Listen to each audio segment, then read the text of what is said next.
Have you ever had a tough conversation, maybe with somebody who you love, like your father, who pushed you to become something greater than what you expected?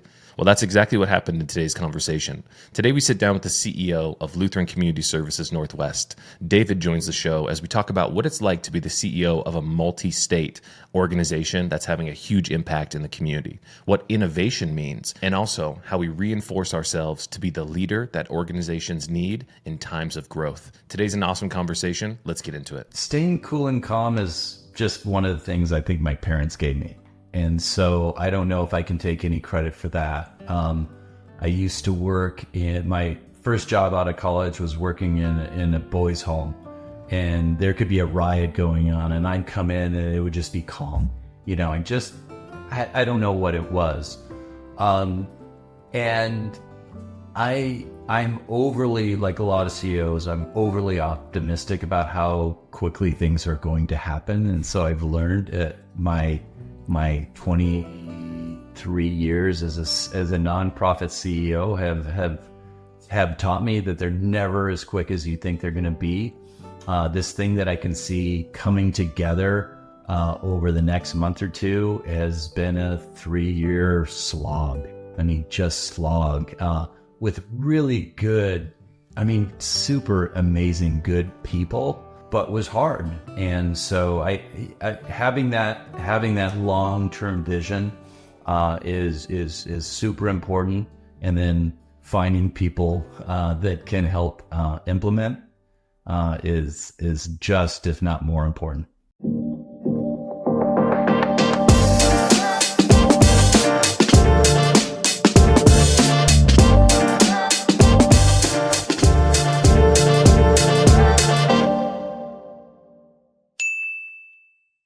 David, you said that you are a dreamer, and everybody who's watching today at this episode can see that you have a really cool pin of glasses on your jacket. What's that all about? Yeah, I appreciate that. Yeah, this is a lapel pin. Well, it's actually a tie pin, but I wear it on my lapel, and it's just a constant reminder to tell me to focus. And so I've got a ton of them, and I've had staff say, "We love your vision. We love that you dream all the time. Just stop it, okay? We need to catch up." And so this is a reminder for me, is like everything that I try to implement and start has a consequence for our staff. And one cool thing about this, if I'm at a conference or if I see you, if you comment on it, like I did this on an airplane the other day, I'm going to give you the pin because I've got a whole bunch of backups. So, I was in 2017, 2018, I was really focusing on like social interactions. And one of the things that they say to do in order to start conversations and social elements is to always have something that attracts attention that people don't expect. And that is that pin right there, man. So it's an amazing way to start conversations with interesting people who are interested enough to ask. That's really cool. Yeah, and that's why I keep wearing it, because I've been amazed how many everyone comments on it. So I appreciate you noticing. Yeah, man. There's an element about being the vision caster that I want to kind of dive into. I recently read a book by an author named Kevin Kelly. He said, "You lead by letting others know what you expect of them, which often may exceed what they expect of themselves. Provide them a reputation to live up to." What do you think about that? Oh, it's convicting. I love it. It's something I'm trying to get better at, because I don't micromanage. And sometimes that's not a great thing. So that's a very timely, I'm going to write that one down. It's very timely because I'm trying to improve, really sort of helping people, discover how great they can be. And part of that is just not micromanaging, right? But they need that vision of where we're going. And so I've experienced that with a number of my staff just very recently. This is an element that I want to kind of double click on, which is an element of trust in leadership. I speak to a lot of different CEOs, and sometimes CEOs and leaders who are earlier in their path have a really tough time relinquishing control over things. They want to be the guy. They think they can do everything the best. And often when we relinquish power, we give people the opportunity to stretch. And that's where they kind of find that magic. Why are you kind of leaning into that as your leadership style so much? Part of it is just necessity. The story of Lutheran Community Services Northwest over my last 10 years has been one of growth. And our CFO has said, this feels like startup growth because we keep growing each year. And you can't keep up if you're not trusting your staff. And it's been hard for me because I grew up doing programs and being involved in a lot of things. And now as the CEO of this large 3-state complex organization, you can't do it all. I can't show up to every event. And so, but it's also where I get my most joy is seeing people succeed. So part of letting people just fly on their own is I get to, sit back. And someone explained this to me once, and I didn't get it until I got to Lutheran is, I cast a vision or whatever. And then my role is I'm a cheerleader. That is my role. And I never really got that until the last couple of years. Why did you come to that realization? This is a really interesting conversation about the maturation of you as a leader. So I want to kind of double click on that. Yeah. I think sometimes we overestimate our own abilities. I know that I do. And so I think one of the things that I do well is I listen. And so listening and I also provide a safe environment for staff on our executive team. And I could tell you a story about someone just on sort of the beginner level. They have an opportunity to give me feedback. So when I truly listen, and sometimes it's not right. I mean, let's be honest. Sometimes the feedback is, they don't have the whole story. And so I've learned to take what is useful, not, and it's all useful, but there's always nuggets. Even if someone's really upset with you, there's some nuggets of truth in there that you can learn from. So I think that's probably part of my journey. I always want to get better as a leader. We're going through some challenging times right now. And it's making me, I believe it's making me better. One of my favorite leaders that I see on social media, I actually have his book right here, and my marketing director always yells at me. He says, we need to get an affiliate code because you plug this book and this author so much. A guy named Gary Vaynerchuk. He talks about being a leader in easy times is easy, but true leadership show when the challenging times peer their head around the corner. So if you don't mind, can we kind of double tap into, you can state generalities, of course. What are some of the challenges that you kind of are navigating in your space? Well, one of the things that, when we've, a lot of our growth has been organic. We do refugee resettlement and mental health, behavioral health, all of those kind of things. And those are needs that are growing. So that organic growth is a little bit easier. It's not easy, but it's a little bit easier than when you acquire a fully formed program.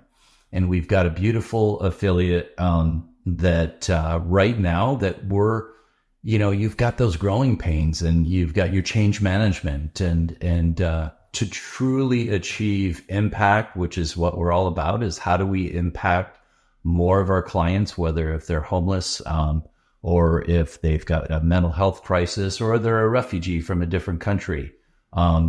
We need to affect impact that's lasting. And so, I think that's, sort of the focus of these crisis times. I actually said a few months ago to our COO, Heike Lake, is like, gosh, we haven't had a crisis for a while. I'm a little bored.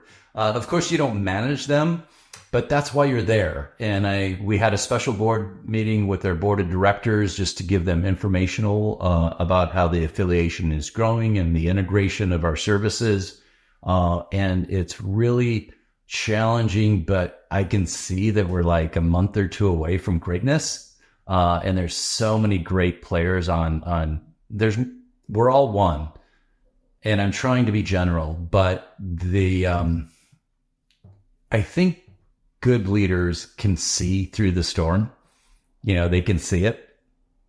And it's like all the pieces right now, Keenan, are falling in place. And I told my wife last night, I'm a little giddy because I knew they were there and they're finally falling into place. This is an interesting concept that I've been struggling with on my maturation journey, but also as a leader and being an entrepreneur at the same time, is I'm trying to think about things on a longer time horizon. When we want things to happen next month, we make certain types of decisions. We want things to happen a decade from now. We make different types of decisions. Do you think you've been able to harness that longer time horizon perspective as part of your ability to stay cool and calm in these times of turbulence, if you will? Staying cool and calm is just one of the things I think my parents gave me. And so I don't know if I can take any credit for that. I used to work in my first job out of college was working in a boys' home, and there could be a riot going on, and I'd come in and it would just be calm. You know, I don't know what it was.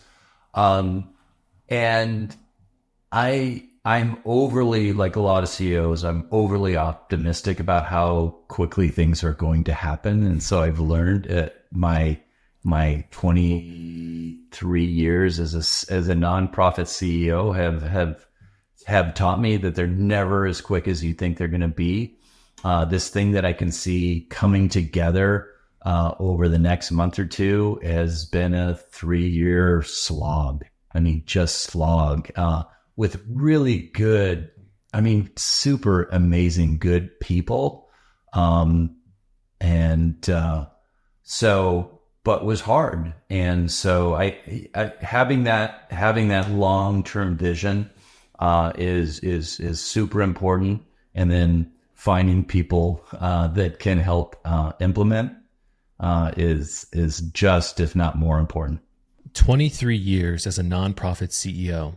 One of the things that we talked about in our previous conversation was the prevalence of CEO burnout in nonprofit positions. Yep. You know, I was talking to a CEO yesterday from United Way, and we were talking about our goals, unfortunately, often turning into horizons. He said, you know, when we get it right, our goals are a finish line, an event, or a destination. But when we get it wrong, often they're a horizon, meaning we take one step towards them, they move one step further away from us. How have you been able to keep your goals on this 23-year journey from turning into those horizons where it seems like you can't grab them? Oh gosh, I'm not good at that. Yeah, I think that hits hard because I'm a bit of a goal freak, and I put people around me I'm in goal accountability groups. Some are just personal, and obviously a lot of them are professional. One of the things I've enjoyed is going back and looking at those journals and like, oh my gosh, we did that. Also with the realization that, you know, some of the work that we're trying to do is never going to be done. You know, there will always be human suffering. There will always be need. And if that's our core mission is health, justice, and hope, there is no finish line. And just realizing that, you know, there's marketable things that we achieve, whether we open a new building or a line of service, or we've served so many seniors that are living in their home. But it doesn't end. And so that's one of the hard parts. That's why when I'll go back to the ranch where I used to work with the boys, I love doing the dishes because the dishes were done, you know, and the kids were never done. You're always working, but I could do those dishes during a break and it's like, yep, that's done. So there's an interesting element that I want to dive into here, which is often when we come across challenges and missions that we're trying to accomplish that will never end, that can seem incredibly defeating.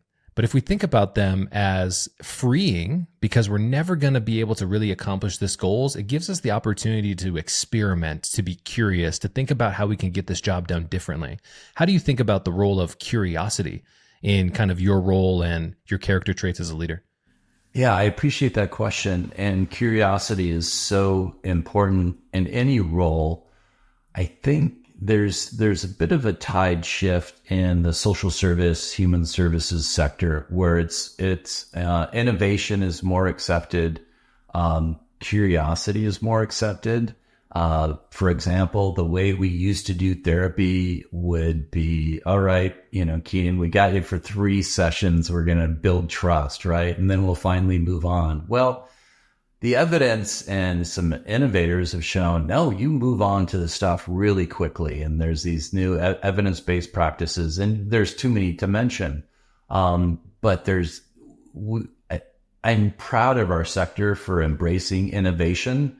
It's hard to fail fast when you're dealing with a human being and they might have suicidal tendencies or they're homeless or so we need to find safe ways to fail fast and to try things and be an entrepreneur like you. So it's I think it's an exciting time in the social service sector for us to really utilize our entrepreneurial spirits. There's an interesting tie to the entrepreneurial spirit, which I think is really tough to cultivate inside of a nonprofit organization. I was listening to a keynote the other day by Jeff Bezos, and he was talking about the willingness to experiment and fail as a huge part of the culture of Amazon. Now, he said this in the realm of a mistake that they made, a $690 million mistake. If anybody remembers who's watching and listening today, Amazon at one point in time tried to create the Fire phone to compete with the iPhone and the Google Pixel. He said that was a $690 million mistake. But guess what we got out of that? We got Alexa, the voice agent, if you will, and we also got the Kindle. So one of the things that I have to constantly do as the leader of our organization is create the safe space for us to be able to experiment, to be able to make mistakes and fail forward. But that's incredibly tough in a space that's dealing with humans, but also comes from the mental and behavioral health space where there's not always a culture of experimentation to do things differently. Yeah. I'll give you some, I think we've got some examples. One of the ways that we're structured, we're in Washington, Oregon, and Idaho, and we can talk about Florida later. But one of the nice things is we got these very creative district directors, and Sharon in the Tri-Cities is really good at experimenting. She's a champion to be the employer of choice, which is the mantra for the entire agency. And they just experimented with the 4-day work week. And she collected data. It was in a safe environment. They're all seeing their clients. They're all meeting the needs of the clients, which is number one, and trying to prevent burnout. And then we've got Peter down in Portland that's experimenting with a different way of case notes, things of that nature. So I think there are ways, and we all get together on a quarterly basis. We call it the Q-Slam Quarterly Strategic Leadership Meeting, and then we compare those notes. And people sometimes brag about their failures. So we've done a good job of creating that culture that where we can, learn from each other. And we haven't developed anything as cool as Alexa or the Fire, but we've done some pretty amazing things through just constant innovation. One of the things that I think is important to talk about is the growth that you've been able to accomplish. So one thing I recognize is there's growth for growth's sake, and we could look at that as in how large the organization is. But I like to kind of boil this down to the idea of trajectory being more important than growth. And the example I like to share is it's very different to be the richest man in the world, and the next year you're the 5th richest man in the world, which feels like a huge downgrade, compared to being an example of 350, now you're 246. You're not as rich as the 5th man, but the trajectory that you feel in growth is really sustainable, and it makes you feel different. How do you think about the idea of trajectory compared to just growth in general, about what you guys have been able to accomplish? Yeah, it's a great question. One of the challenges I have is when I do public speaking is talking about our growth, because going from 30 million to 110 million, that's not a social service marker that we want to brag about, because it's not about the size of your organization. It's about the impact. We're in the mission to impact people's lives. But it does, especially for our folks in the audience that are more business minded. They're like, oh, okay, and I've been surprised how much they want to invest in that. And so, but back to your question, one of the things that we're trying to do is create systems that can increase impact, and that actually might shrink our budget. If I can make us 10%, or our team can make us 10% more efficient from the back office, and utilizing AI and all of the tools that we have to make us more efficient, and our budget goes down, but we help 10% more people, that's how we should be measuring ourselves. it's just way more difficult to measure, how someone's life is improved versus your budget or your staff size. Those are easy. There's a unique perspective. I recently had an individual on the podcast. He's a CEO out of the Illinois area organization, nonprofit called Little Friends. He said, we've seen substantial growth similar to what you guys have accomplished over the last 5 years. But one of the nuances is our team has actually shrunk during that time. And one thing I had to do was break beliefs about growth, meaning we'd had to have more people. And often I get a lot of pushback from people who have an idea that growth means more jobs, more people, but growth often means more bloat and inefficiencies. What do you think of that? Oh, I'm nodding for those that can't see. I'm nodding because yes, it's so true. It can go both ways, right? You can be too lean. There are nonprofits that are just too lean where they brag about a 10% administrative rate, which I'm like, I don't believe you. And two, do you have the infrastructure for growth? But that bloat is a real deal. And those are real people. And it's one of the biggest challenges we have as nonprofit leaders is finding that sort of sweet spot. And we were talking about it at our cabinet meeting the other day about, hey, we've got a lot of enterprise projects going on right now. I don't think we need to hire. We need to contract. And so we contract for 18 months. It's a little bit more expensive, but then we move on.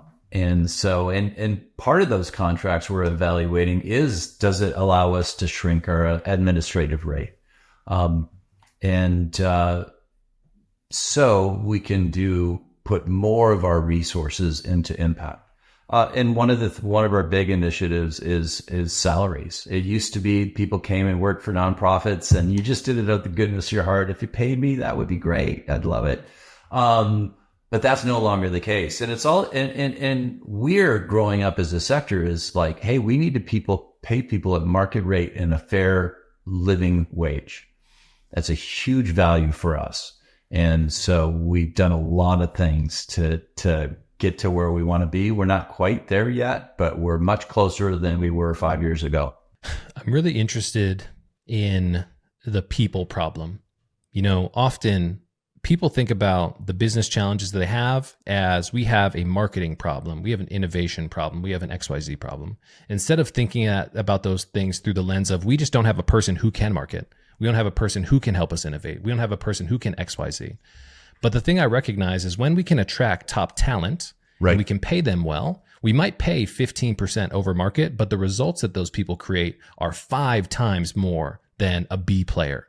How do you think about attracting the next generation of great leaders and innovators to be able to impact the space in the organization? Yeah, I think that goes hand in glove with your last question as far as bloat and having a smaller but more capable team.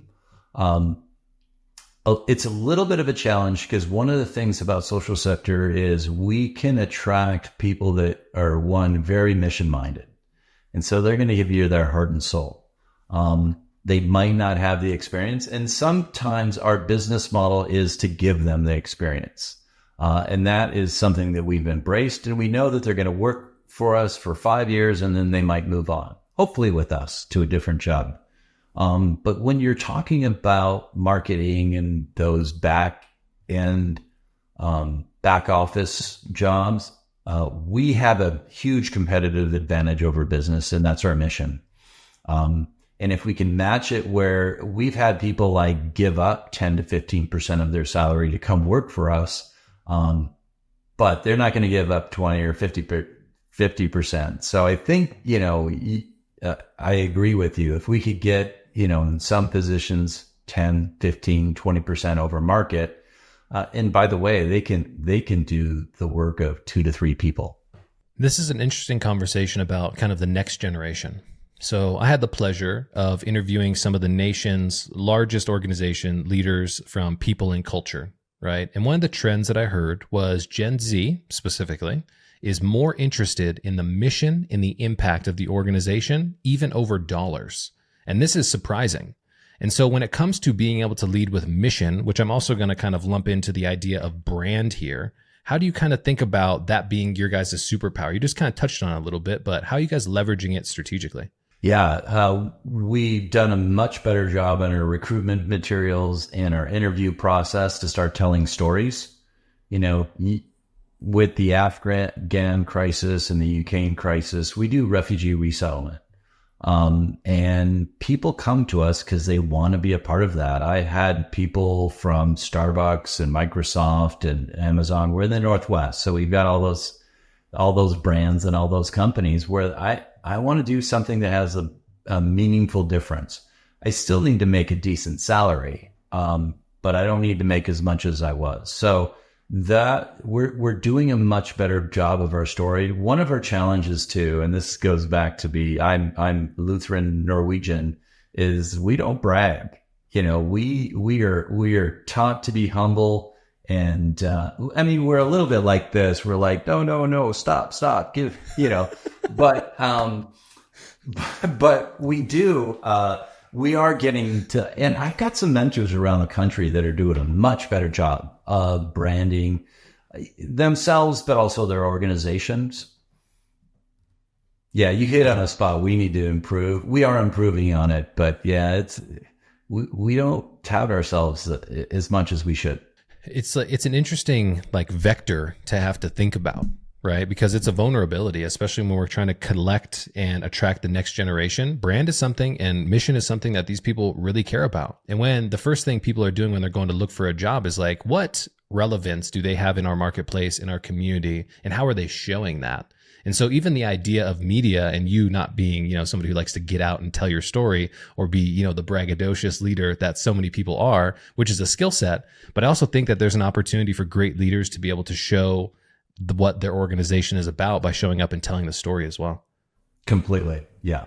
I'm actually trying to adjust my schedule more and more so I can get out more. So that's part of that's part of what we talked about earlier, is getting out of the day to day as a CEO. You have to trust your staff so you can get out. And also I need to get those younger, Gen Z folks helping me write my talk.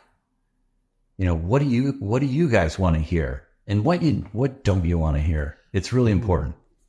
That is really important. Often we think of speaking a message that comes from our unique perspective, but in order to meet people where they are, right, we have to be able to understand what things are important to them, which is super cool.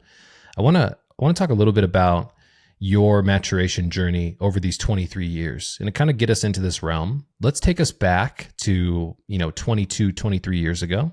You have an opportunity, David, to meet yourself in a private moment and give yourself advice for how you're going to navigate the next 2 decades. What would you say to that younger version of David? Yeah, we touched it on a little bit, don't do everything. Don't do everything.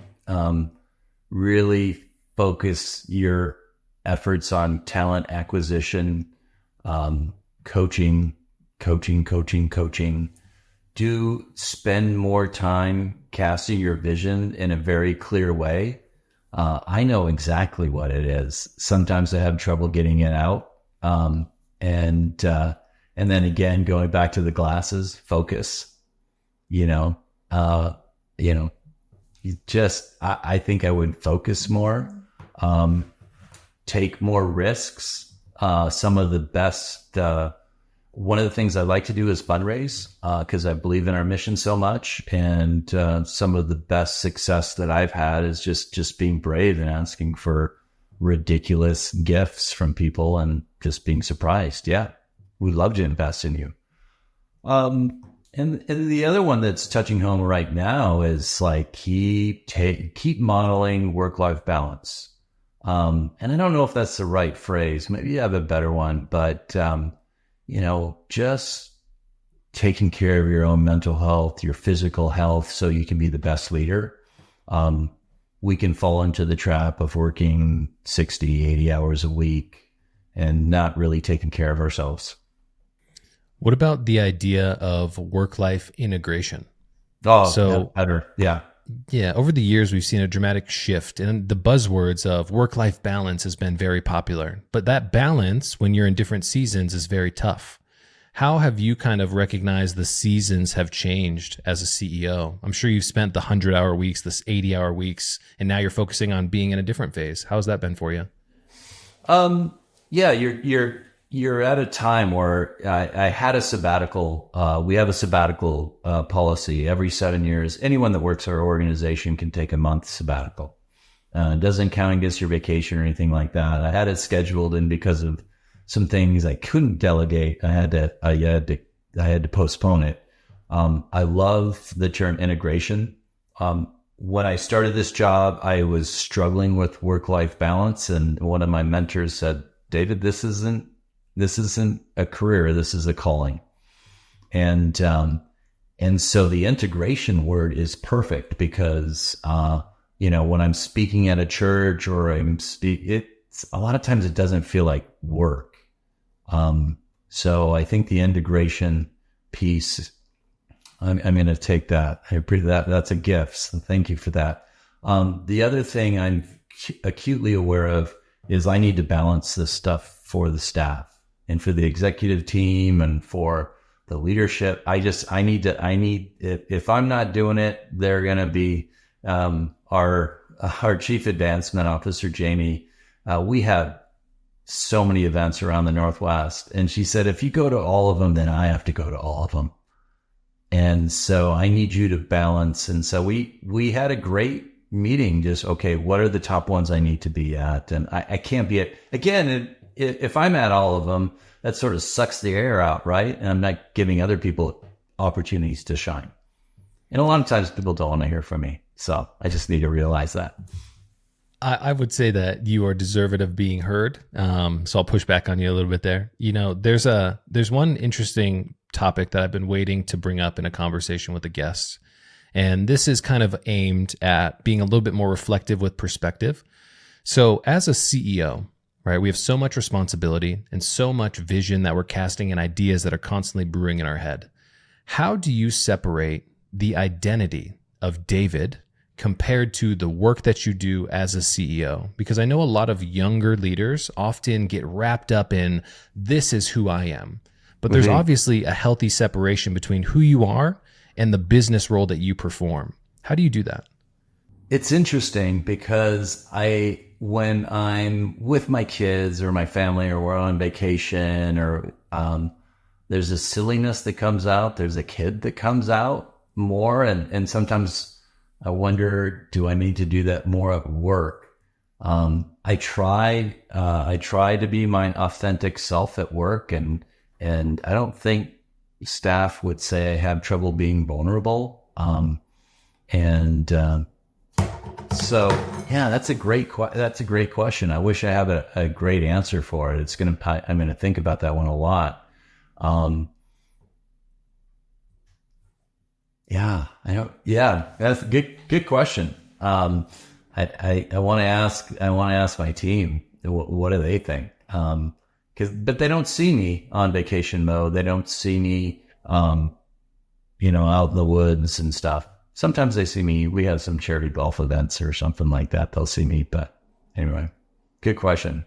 One of the things that was a really interesting data point from the pandemic that happened was employee engagement with CEOs and C-suite executives went up across all businesses. Why? Because we were able to see the CEO in an environment like what we're in right now. We could see them in the house. We saw kids, dogs walking around. It created a humanistic element of the leaders of our organization. And I'm kind of interested in that idea of authenticity as being part of showing who David is, that silly side at the same time. Yeah. One of the things that we have this thing called David's Corner where we do exactly this. So once or twice a month, I just interview a staff. I prefer it, this method. Our comms team likes me to do it live. I think it loses something. But that's a chance where I ask them, really important questions about their work, but then what's your favorite dessert? Ocean versus mountain, things like that. And so, that the pandemic did give us an engagement is so important. So that's a really good data point. I hadn't heard that. Yeah, it's a really interesting concept. So, one of the areas that I want to kind of touch on here is in our previous conversation, you were very intentional about using the word coach, and you've mentioned it a couple times here today. Who is one coach, either professional, I've got Kobe Bryant and a whole bunch of sports stuff around here that maybe you look up to, or a coach that has been a mentor for you who's impacted your leadership style? Yeah, the one that jumps out was I went to undergraduate to Pacific Lutheran University, and we had this famous coach, Frosty Westring. It's a long story that we don't want to talk about, but I went there. I was supposed to play football, and then I got hurt, but I was able to really be in classrooms with him. Our class was fortunate to help him write his book, Make the Big Time Where You Are. And he was just one of those guys that he could have coached at any college, for any college team in the nation. He really could have, but he couldn't do what he could do at PLU with the methodology. And so I love that title, Make the Big Time Where You Are. He had these tricks for positive mental attitude and really, but he was also fiery, and he won several national championships. So, it wasn't just touchy feely. That is one. And then I've been blessed with just mentors. I'm good at finding them, and not ashamed to, male and female mentors that have just helped propel my career. And I'm a sports guy too, so I sort of go towards those sports analogies as well. Who can be John Wooden as far as a legend? So I'm older than you, so that one probably resonates more. John Wooden, man, I want to say it was 7 national championships in a row at UCLA, or was it 10? How many did he get at the time? Yeah, I don't know if it was in a row, but 10 within. It might have been 10 in a row. Yeah, and he had Kareem and he had Bill Walton, but just his sort of fundamentals of leadership, everything from starting day one, like how to put your socks on so you don't get blisters. He was the man. Yeah. So there's something this is why I love the podcast, because often when we share our stories, it's easy for other people to find themselves inside of that. I was a lifelong athlete. I got hurt, and I ended up going through a huge identity crisis when I stopped playing baseball after I was in college. And one of the things that kind of shook me out of that moment was I had a mentor who had a really serious conversation with me, high compassion, if you will, where he said, Keenan, I know that this is a really tough time for you right now, but someday you're going to have to go pro at something other than baseball. So what is it going to be? And in that moment, I kind of looked at my life and was thinking about what I wanted to do. And I thought about business and entrepreneurship, leadership, communication. I would love to be able to have a season that is as long as a lifetime, instead of being a 33-year-old guy who's like, I'm at the end of my days, right? How do you kind of think about that element of going pro in something other than football in your example? Yeah, my origin was I went to Pacific Lutheran University thinking I was going to become a pastor, and I took my first social work class, and I immediately changed my major. And the whole profession of helping people and getting paid for it was ridiculous. It just happened in an instant. It just made sense to me. What I found out over my tenure is you can have a good career. And when I would speak to social work classes, I would tell them, I'm like, you're in this major because you want to help people. But if you want to be in leadership at social work, or sociology, or the humanities, take some business classes. Because what happens in our profession is these great, it's sort of like you being a good, what position did you play, by the way? I'm just dying to know. In baseball, I played first base primarily. Big dude, okay. 6'6", 240. Yeah, big target. 6'6", 240. So you could hit. Yeah. You middle of the lineup. Yeah. Yep, exactly. Yeah, you don't put anyone at first base if they can't hit. So it's sort of like you're around baseball, so baseball. That doesn't mean you're going to be the best general manager. So you let's say you never got hurt, you went to the pros, and then you go into coaching, and then you want to be general manager. Well, you're going to need to pick up some skills along the way. The same is true in social work. you could be the best therapist. And this is what happened is oh my gosh, this therapist is just the best. And they're a little bit charismatic. So let's put them into leadership. And then like, oh, what's a spreadsheet? And, oh, I have to hold people accountable. And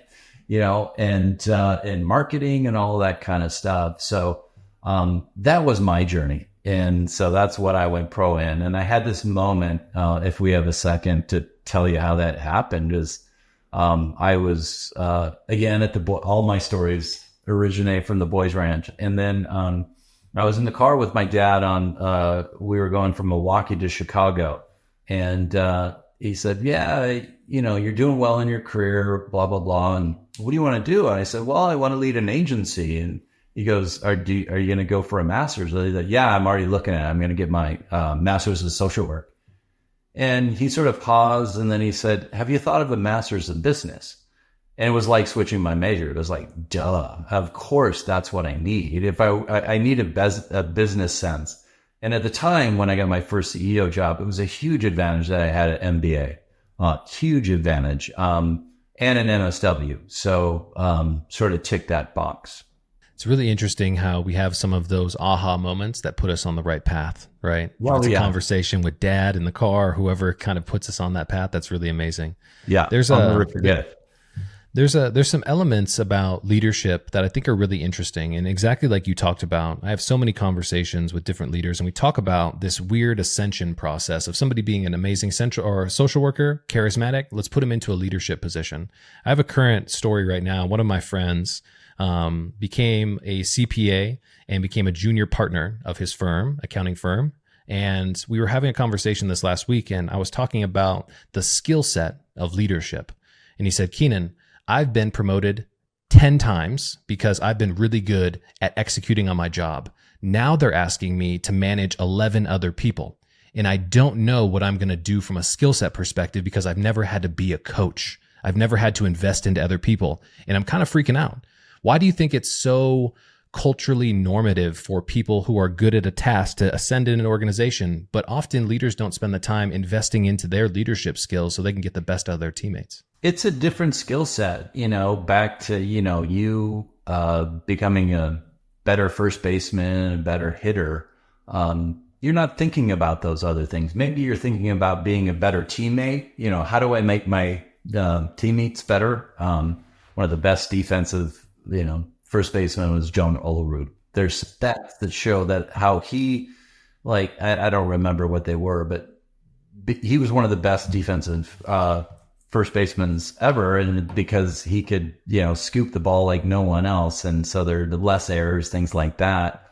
I think, especially in my sector in social work, we get these questions all the time. Is like, hey, if I want to get to your level. And it's really, what do I do? I was very lucky at the Boys Ranch, where I was able to serve, I started out on the floor working, and then I became a manager, and then I got promoted to this and that. And then I was the development director. I was raising money, and I served almost every role. So it really prepared me for more of a generalist, supervisor. I also was very lucky, and I just had good and bad coaches as athletes. I had I can only think of 2 really bad coaches, and I learned the most from them. I don't want to do that. I don't like the way they make me feel. I don't like the way that they instruct. It's fear-based. And I just knew I didn't want to be that. And so there's, whether it's athletics, same with the arts, getting some of those kind of experiences where you do have coaches or directors, so helpful in your development and your soft skills. I want to ask a fun question to kind of, put the landing gear down here. In 2001, the Seattle Mariners went 116-46. Do you still think about that year like I do? I think about the interception of the Super Bowl more. But why didn't we give the ball to Marshawn? You know what I mean? Why not? It was right there. It was right there. And Seattle's not even my favorite team, but they're my third favorite team. My first favorite is the Vikings, and whoever plays the Packers is my second favorite team. There you go. But I do think about that. And and how successful that was. But it felt like a failure, right? No one, we remember it because we're local, or I'm not even sure where you're at, but we remember it because it was Seattle, and I'm going to the Mariners game with my wife's folks tomorrow, and they're still mathematically, possible they can make the playoffs. But yeah, they were so great. It was such a fun season. But in sports, you get this, there's only one winner, which is a bit of nonsense. There's an interesting concept, and I want to kind of riff on this. So I'm interested in the mindset between first and third place. So let's kind of think about the examples of when somebody wins a championship, they celebrate. When somebody comes in second place, they act like the world has ended. But the third place winner often has to beat that fourth place position, and they also feel like they're on top of the world.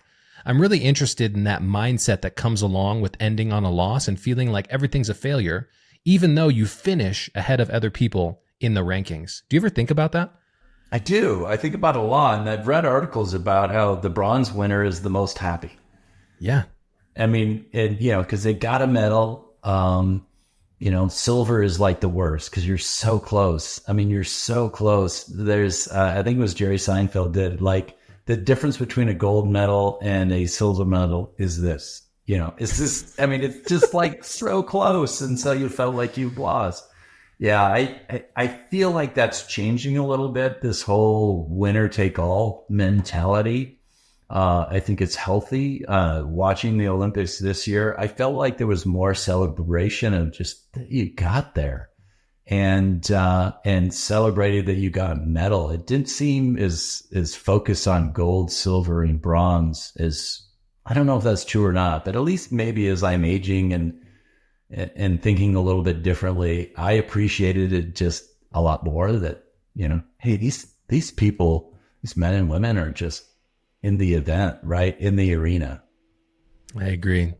Well, David, the last thing that we do here is we have a question that comes from our previous guest. It's a blind question, and you've already hit on this a little bit, but their question was, what tools do you use to create work-life balance / work-life harmony? Yeah, it's really accountability and goals. For the first time, I didn't have any real work goals. I just focused on my personal goals because I just felt like that was so out of balance. I go on a 2 to 3 day retreat, sometimes in the mountains, sometimes in a city, usually in January, and I focus on what do I want to accomplish this next year. And accomplish might be the wrong word. Who do I want to be in the next year? I go very hard into goal setting, sometimes way too, everything from like, I want to see 10 concerts this year because live music just feeds my soul. So really, but the other thing that I've done is I've got some accountability partners that we just go over, I'll even text them, on Wednesday at noon, how's your week been with your goals?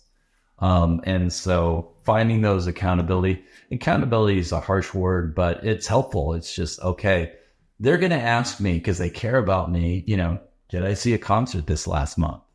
And so it'll remind me to do those things that feed my soul. And I think that's a beautiful place for us to end, man. Thank you once again for joining the show. You're a perfect definition of Hart and Hustle. You've exemplified that perfect, David. Once again, for everybody tuning in and watching, that's a wrap. Thanks, guys.